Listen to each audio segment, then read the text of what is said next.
Good afternoon, and welcome to the next keynote speech. Move forward slowly. And we have Mayssoun Sukarieh, and she is going to be speaking about youth development, conflict, and the Arab world, and she's from the Netherlands. Thank you very much. Thank you. And thank you for the Journal of Youth Studies and for the organizing committee for a great program. I look forward from learning from all the panels in the coming 2 days.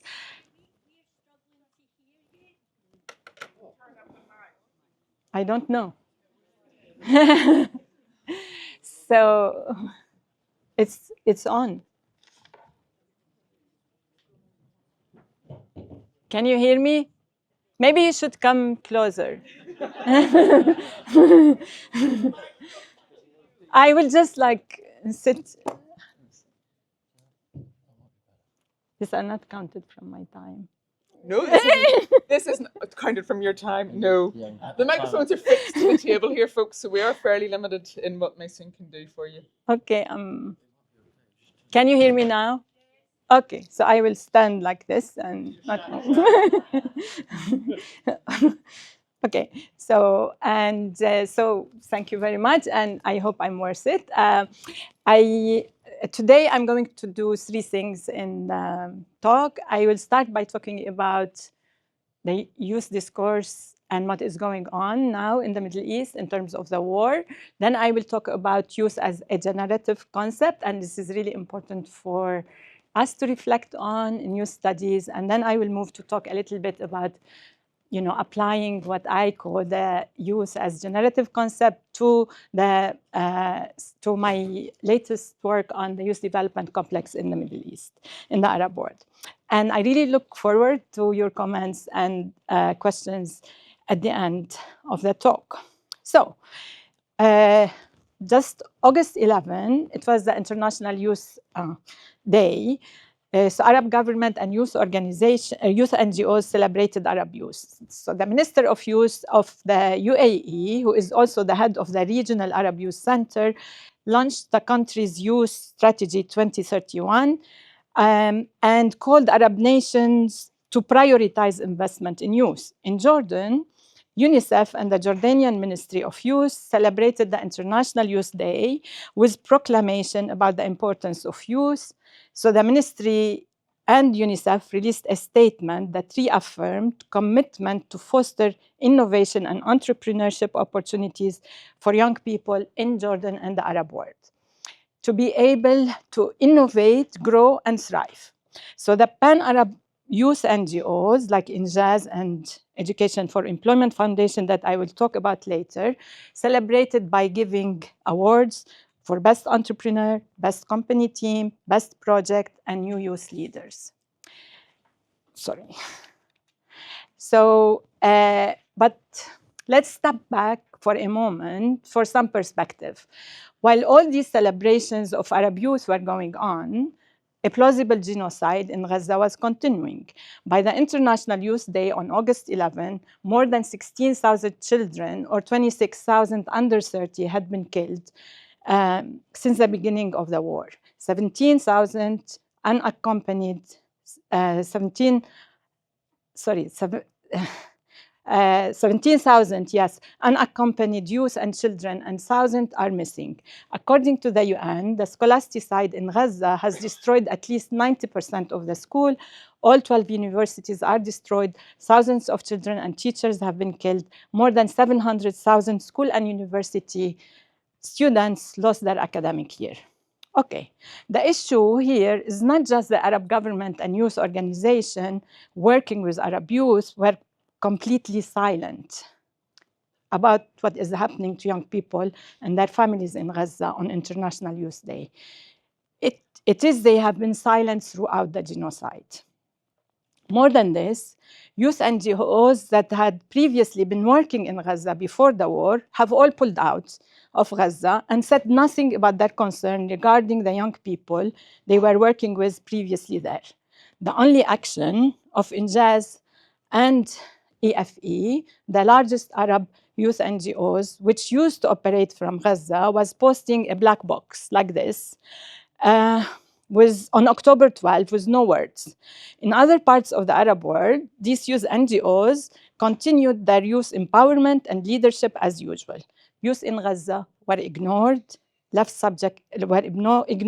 abandoned, and left subject to genocide. Okay. However, young people themselves, as distinct from this network of official youth organization and discourses, were not all ignoring the Gaza genocide. Far from it. Within Gaza itself, Palestinian youth have been trying to support their people's struggle against occupation, war, and genocide. Hussam al-Attar, for example, is called the Gaza Newton, helped create from fans power in order to lit the tents. Inas al-Ghul has invented a system, he is 14. Inas al-Ghul has invented a system to desalinate seawater and convert it into portable water using simple equipment to solve scarcity of drinking water. She's 24. Lama Abu Jamous took on reporting from Gaza. She's one of the youngest journalists in the world. She's 8. There are countless other examples, many of which we will only learn about later, of young Gazan who found solution for rising problems of electricity, water, and other issues, who volunteered to help, who raised their voices. They are the ultimate example of entrepreneurs that the official youth organization were celebrating in the International Youth Day. Worldwide, young students took the lead in protesting the genocide. These protests were described as one of the most notable student uprisings since the 1960s. With thousands of university encampments sent around the globe, these encampments became alternative universities where radical education flourished, not only about the war, but also the armed trade, structure of the universities, climate change, racism, and political organizing. These peaceful student protests were suppressed around the world, not only by the police, but also by the universities. So this divide between the official world of global youth discourse and institution on the one hand, and what is happening to young people, their families and communities on the other, raise questions about the discourse, politics, and rhetoric of youth globally, and the hegemonic discourse youth are talked about and dealt with around the world. So first, this divide raises questions about youth as a discourse that tend to be presented in global, universalist ways, but they are always embedded in political regimes that can be global, regional, or local. So many youth organizations are embedded in elites' agenda, both in Jazz and EFE that were operating but then withdrew from Gaza are American NGOs that we know, and we know that the dominant state politics in the US so far has been to ignore the genocide and to continue to arm and support the Israeli military in its genocide. So this divide or discrepancy also raises questions about the usefulness or meaningfulness of youth as a social category in different contexts. So beyond the evacuation and erasure of youth organization from Gaza, what, if anything, is the social category of youth important for in the context of the Gaza genocide? What is more relevant here is the identity of young people as Palestinians and Palestinians from Gaza. The institutions that create youth identity have been destroyed and collapsed. What is important in their context is their nationality, religion, and race. Being Muslims, Palestinian, brown is part of why the international community did not act. Youth doesn't seem to be important. Khalid, Lina, and Lama, the young Gazan helping their community I talked about before, are not acting as youth despite their chronological age. They are acting as part of a community subject to genocide. What is most likely is that youth as a social category and identity would be reinserted in the context of Gaza as a humanitarian, depoliticized project after the end of the war. We can expect NGOs to be mobilizing rhetoric of youth and childhood as part of their political agenda. We already seen, like, there was a reconstruction conference in London, And there were all these international organizations that were talking about the reconstruction of Gaza and talking about taking control of the education system to erase anything that is Palestine. EFE already posted a banner that they will be part of that reconstruction project. So further, when we look at the rise of the students' movement around Gaza and Palestine in the US and worldwide, it highlighted not just the idea of young people as politically active and radical, but of young people who are taking leading position on issues. This builds on young people being politically active in the current period in climate change, anti-racism, Black Lives Matter, demilitarize, and so on. Well, and this is a sharp change from many years ago when I first got interested in the study of youth, when young people were portrayed as apathetic and uninvolved.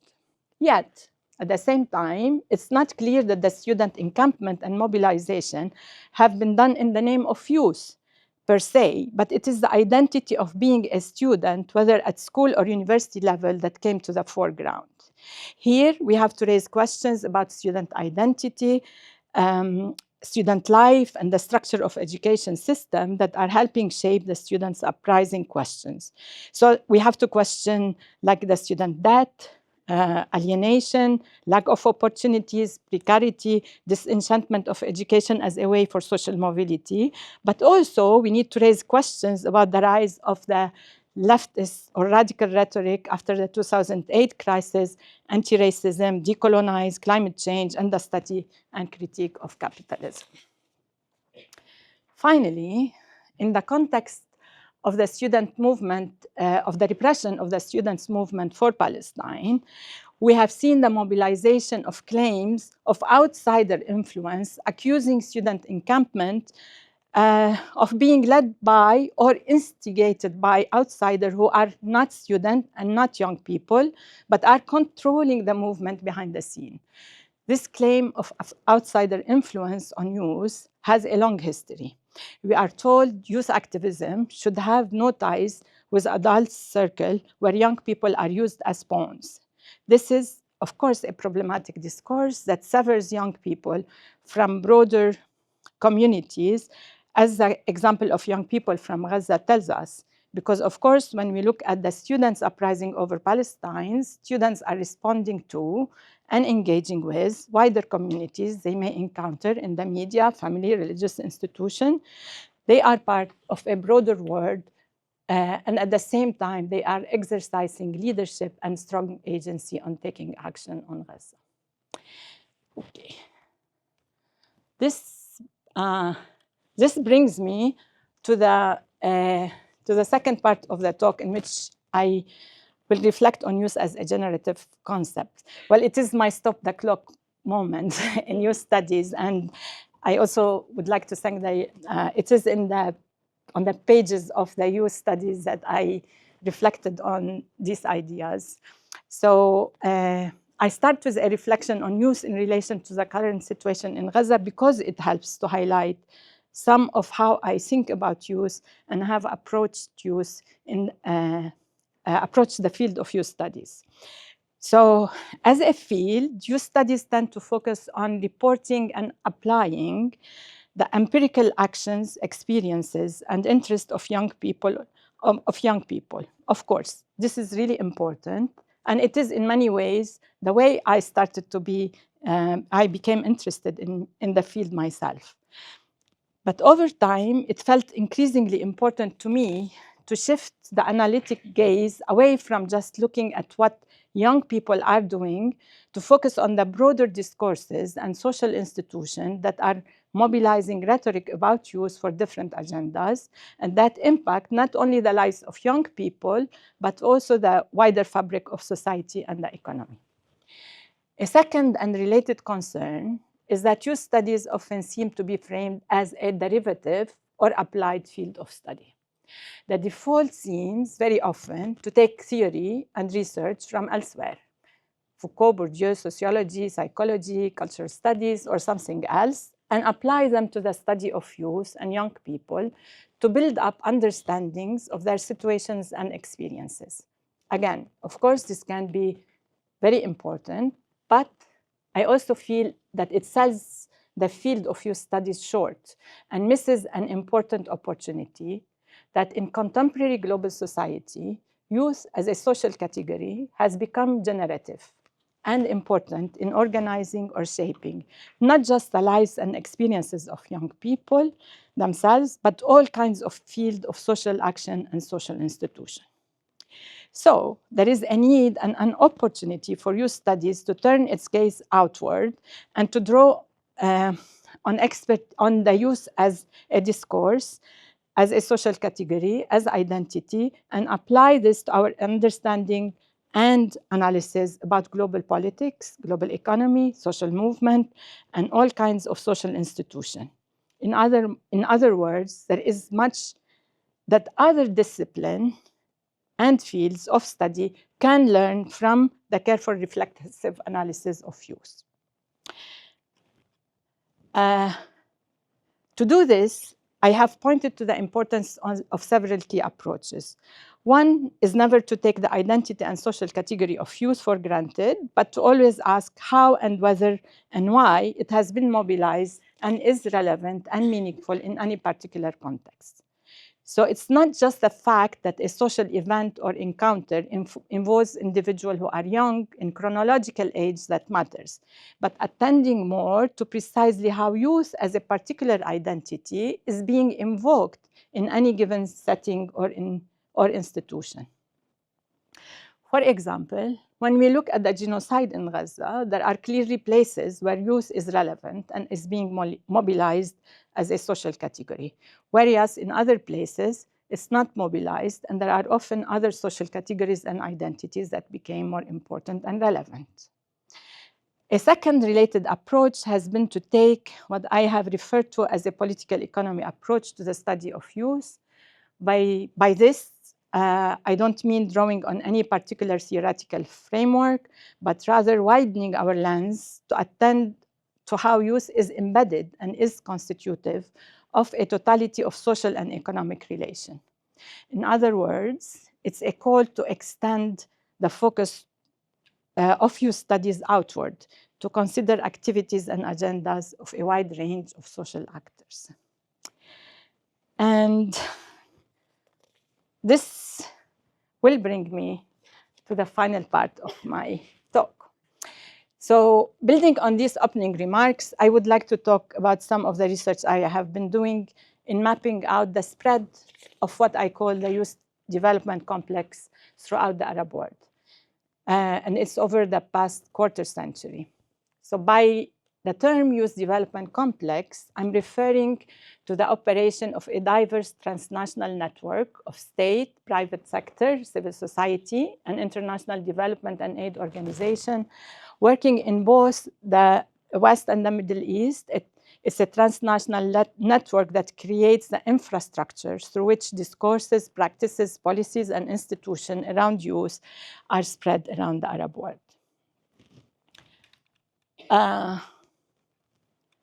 At the beginning of this research project, my interest was not centrally about youth. My concern was instead understanding and responding to the cultural project that accompanied the war on terror that the US launched in the aftermath of 9/11. As I started focusing on this US cultural political intervention, it became apparent that discourses of youth were central to this cultural project.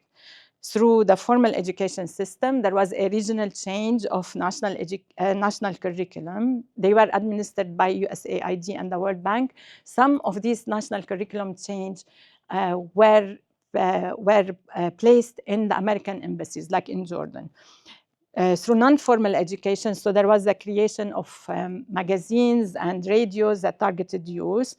And through non-formal, and there were the NGOs and community organizations, through the media, like Radio Sawa, magazines targeting youth, and also through the endless workshops that NGOs have been doing, and scholarship that were very prominent, taking Arab youth to study in the US.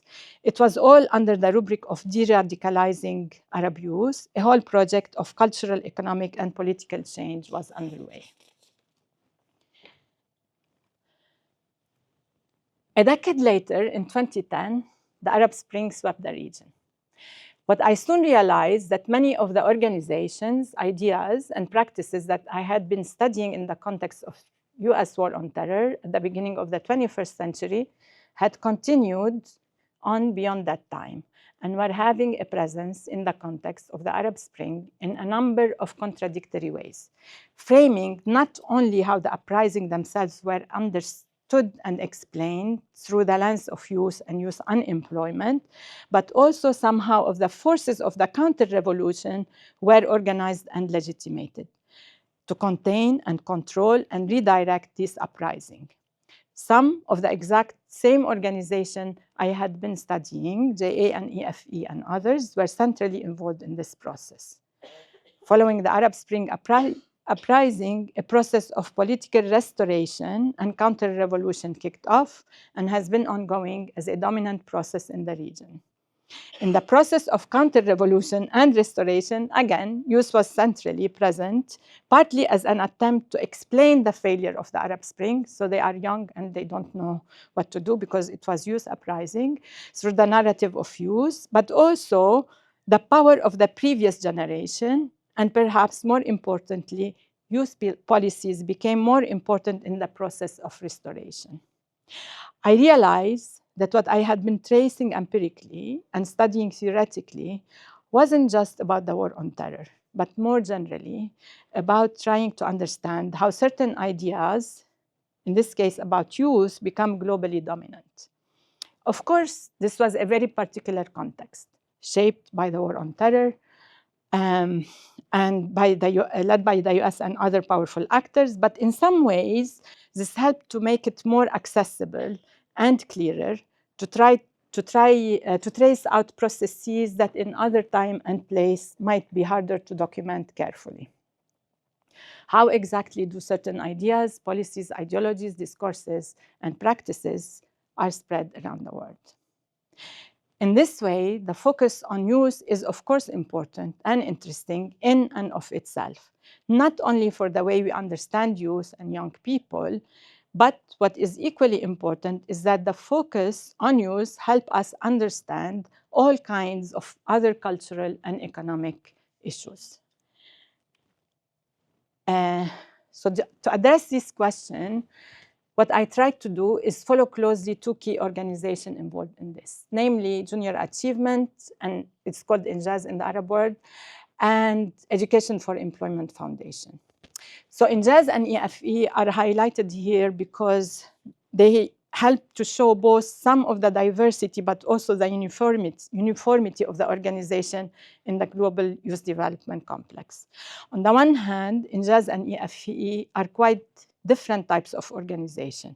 Junior Achievement is now over 100 years old and has a broad domestic and global mandate that only recently have been adopted to US foreign policy concern in the Middle East.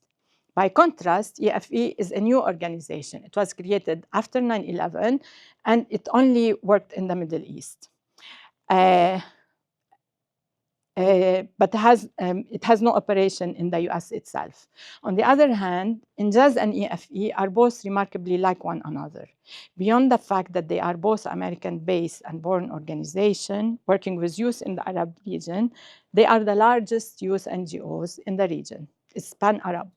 Both organizations focus on integrating Arab youth into the national, regional, and global capitalist economy at a general level, by seeking to shape these youth into dependable and productive neoliberal subjects, and more specifically, by spreading ideologies of entrepreneurship and free market economy and teaching a range of skill-based employment, labor market, and financial education.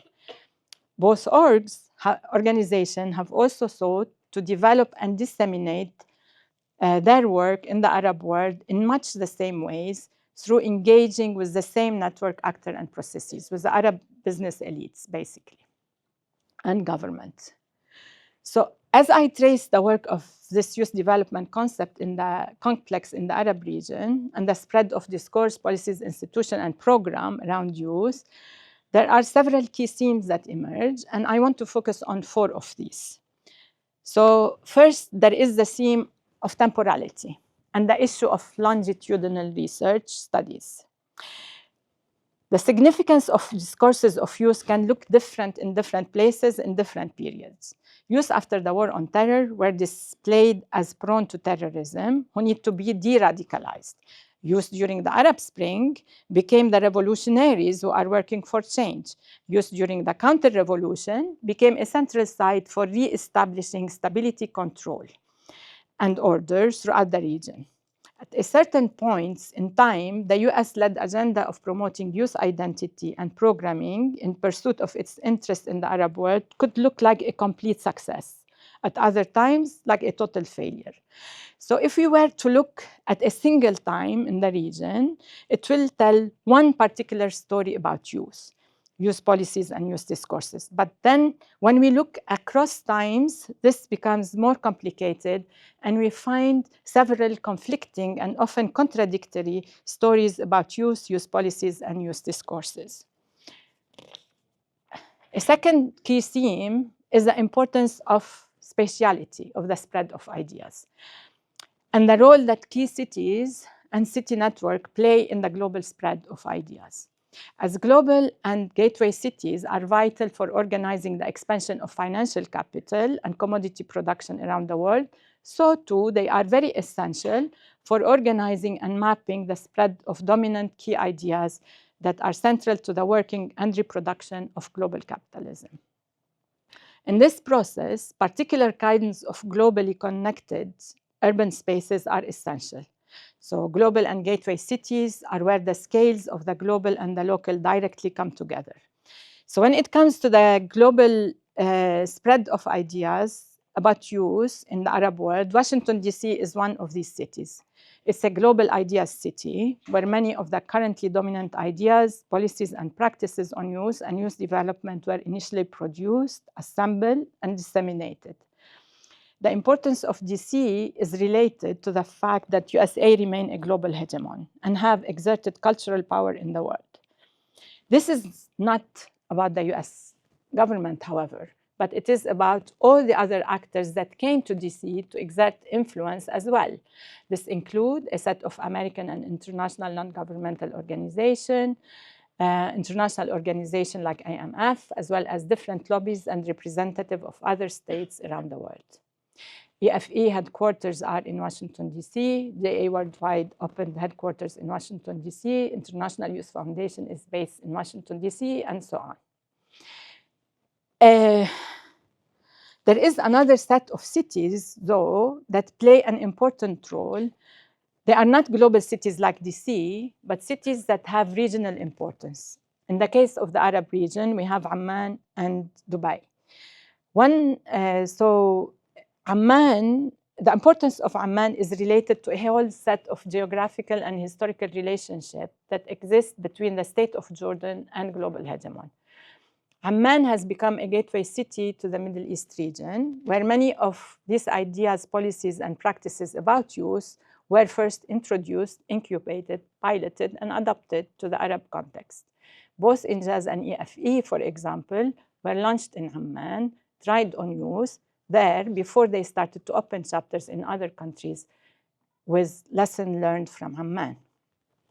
While Amman plays as a key role as an incubator city in terms of spreading these programs around the region, Dubai, as a different kind of gateway city, acted as a primary pivot or hub for scaling up and spreading these youth ideas, policies, and practices throughout the Arab world. What one finds in Dubai especially is the presence of regional political and economic actors that are pan-Arab, who are pursuing their own interests and agendas, and who take upon themselves to spread discourses and policies of youth around the region that are relatively autonomous from the interests of the US. Without the networks of the global youth development complex and without these singular city spaces, ideas and policies about youth would not have been able to spread through the Arab world in the way that they did over the last 2 decades. When one looks at these 3 cities, we can start tracing out flows of institutions, of key personnel, of resources, and of capital that are central to developing the youth development complex. Within each of these cities, there are also social geographies that are central to the generation and spread of ideas and policies around youth. In Washington, a lot of headquarters are here. They are in DuPont Circle and K Street. K Street is a street of lobbying. And in Jordan, West Amman is the center of all this work. For example, youth programming in Amman is closely shaped by the particular social and physical geographies of Amman itself. These include the relation between East and West Amman, the division of the city into pockets of high deprivation and gated communities of privilege, all of which impact who participate in different forms of youth programming at different levels, and the ways in which young people's responses to and engagement with youth programming unfolds. In Dubai, they set up international cities that are specific for different issues. So there is International Youth City, International Humanitarian City, International Education City, and so on. Within these spaces, there is continuous set of interaction. Some are formally organized, like workshops, seminars, official meetings. But just as important, there are all kinds of informal interaction, like sitting down for coffee, lunch, chats between sessions in big conferences, chatters in the streets, and so on. One of the aspects of space is that there are all kinds of inequalities and injustices built on these spaces in terms of who has access, who has influence, and who gets heard and listened to, both at micro and macro level. The third theme is the materiality of the spread of ideas. Well, ideas don't just spread on their own or through their own intrinsic compelling nature, but through their links with financial capital, institutional resources, the work of private, state, and civil sector organization driving these ideas forward. I think one of the most compelling examples of this process of how we find groups reframing their project as youth project, as this is where and how funding schemes are accessed, including, for example, stretching the definition of youth to sometimes ridiculous lengths. One of the organizations, like adults in their 50s, can be reframed as youth. Because this enables NGOs to access grant funds that are earmarked to support youth projects. So at times, there is massive also amount of money involved here. For example, Mayssoun Foundation has $100 billion endowment, one of the largest in the world, and has been central in spreading the youth discourse around the region. Finally, as a fourth key theme that I want to highlight is the need to recognize the importance of different actors in promoting youth discourse and policy, and how this can shift across time and space, so that at different points in time, different actors move to the foreground and others are absent. So yes, in the process I was studying, the US state was very much at the heart of the development of this complex. But this does not in any way mean that everything in this complex is reducible to the interest, agendas, and action of the US state. The US state often gets distracted by other competing foreign policy concerns and move on to other interests and agendas. At the same time, all kinds of other actors step in to pursue their agendas, both international NGOs, national level actors in Jordan and Dubai, and local institutions as well. In certain times and places, the most important actors driving the development of the Arab young people, involving rhetoric around youth that some of them had picked up in US-sponsored youth programs, and using these to frame their direct opposition and resistance to youth and Western hegemony in the region. So, as I suggested earlier, when we look at the significance and meaning of youth overall in this region over this period of time, there is not one simple direct story about youth. There is youth being used in the US interest and capital interest. There is a degree that this could be successful or failed and limited. There is youth being mobilized by local Arab elites. There is time when these youth policies are picked up by the young people themselves in resistance to these policies. There are also the ways in which youth fails in replacing other identities that stay important in the region, such as religion and nationality. I want to conclude now. So one of the questions that immediately come up about what I'm trying to do is how unique this story is to this place and period of time in the Arab world. In other words, whether and how the spread of youth discourse, policy, and programming in the Arab world that is tied to certain context in the Arab region has any bearing of how discourse of youth is spread around the world. This is obviously an empirical question that could be asked and investigated. However, my argument and proposal are twofold. On the one hand, yes, this history that I trace out in the Arab region is very particular and very specific to conflicts and actors and agendas in the region. And it is very likely that the way in which discourses and policies and ideas about youth, or indeed other concerns, spread in other parts of the world are likely to have their own specificity and look quite different. This historical, geographical, and political specificity is precisely my point here. But at the same time, there's also likely some very general global systems and similarities, both in terms of some of the actors and agendas and interests involved in spreading youth discourses in the Arab region, as in other regions around the world. This has to do with the interest of global capital, of a global hegemon like USA, of international organizations under the UN and World Bank umbrellas. Some of the themes that I have talked about here, like the importance of temporality, spatiality at both micro and macro level, the theme of materiality, and the importance of following money and different agendas, and the theme of how different actors come to the fore at different places at different times, are likely to be broadly similar across different regions in the world. Why does any of this matter? And why is this important? It is in essence about putting forth what there is much in the Journal of Youth Studies called the political economy analysis of youth discourse and policy, and paying attention to the inherent political nature about talking about youth and the way in which it will be grounded and shaped by context, material, political, cultural, and so forth.